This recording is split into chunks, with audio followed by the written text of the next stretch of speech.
They say every kingdom has a price for greatness, but no one tells you that the price may be your own soul. This is the story of a king who chose power over love and faced supernatural consequences that changed his kingdom forever. Stay until the end, because the twist of this story shocked an entire generation. Long ago in the land of Nembala, there lived a man named Badu. He was not born a prince. He was once a poor fisherman who discovered he could command storms. When enemies came, rain obeyed him. When drought came, thunder answered his voice. The people crowned him king. But before he was king, there was Ira, a gentle healer who loved him when he was nothing. Ira warned him, "Power is a river.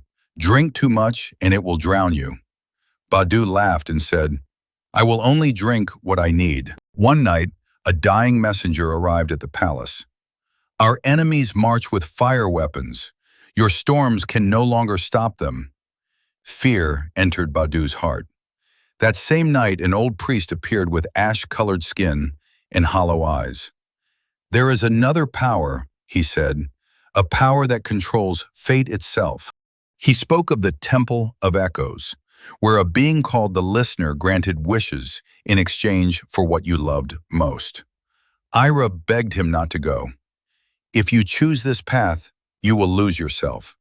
But Badu answered, "I choose my kingdom." Inside the temple, whispers of dead kings filled the air. A shadow with many eyes appeared. "What do you offer for power?" Badu said without thinking. "My deepest love." The shadow accepted. Something left his chest, and he felt empty. When he returned, his power was terrifying. Armies froze, weapons rusted, time itself obeyed him. But when Badu spoke to Ira, she felt nothing. The Listener had not taken her life. It had taken her love for him. She remembered him, but her heart was empty. "You are no longer the man I loved," she said. "You are a storm wearing a crown." Loneliness turned into anger. Badu punished villages, froze rivers, ruled with fear. The land began to die. Crops drowned. Animals fled. The sky rejected him. One night, Ira returned to the palace, her face pale, her steps weak.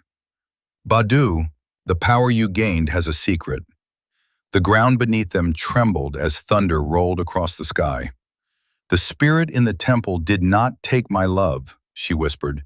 "It tied my life to your power." Badu froze.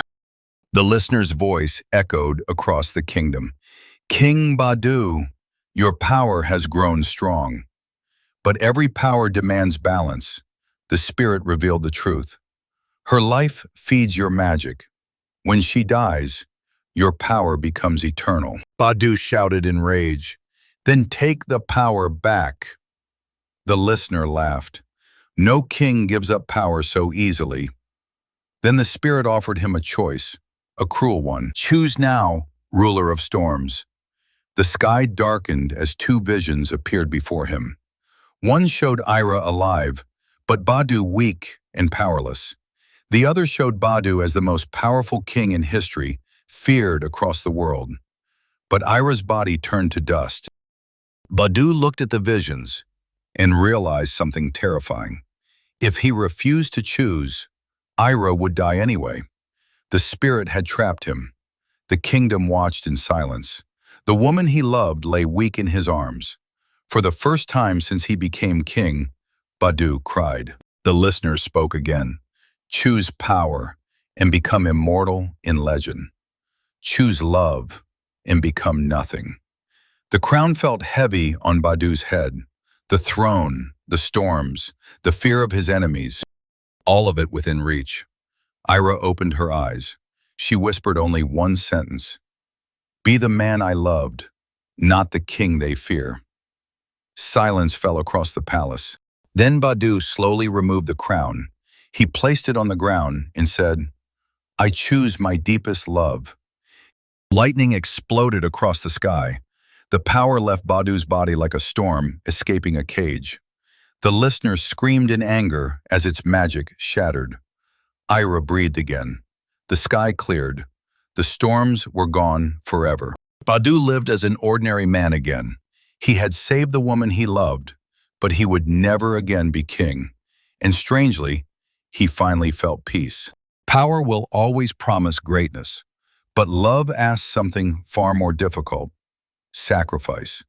And the greatest kings are not remembered for their power, but for the moment they chose their humanity.